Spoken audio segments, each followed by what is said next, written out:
LG to review security development today. Chief Secretary, DGP, DIGs, SSP, DCs to attend Kashmir Division Review meeting.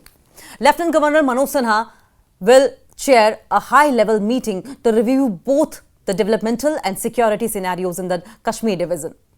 Among those in attendance will be Chief Secretary Atal Dullu, Director General of Police, DGP, Nalin Prabhat, all Deputy Commissioners, DCs and Senior Lieutenants of Police, SSPs from Kashmir districts.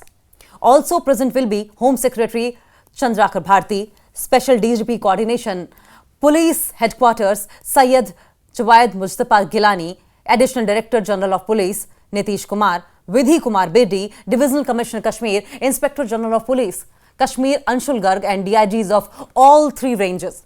According to official sources, the meeting will focus on the security scenarios in Kashmir as well as developmental issues, particularly in the concept of upcoming winter conditions.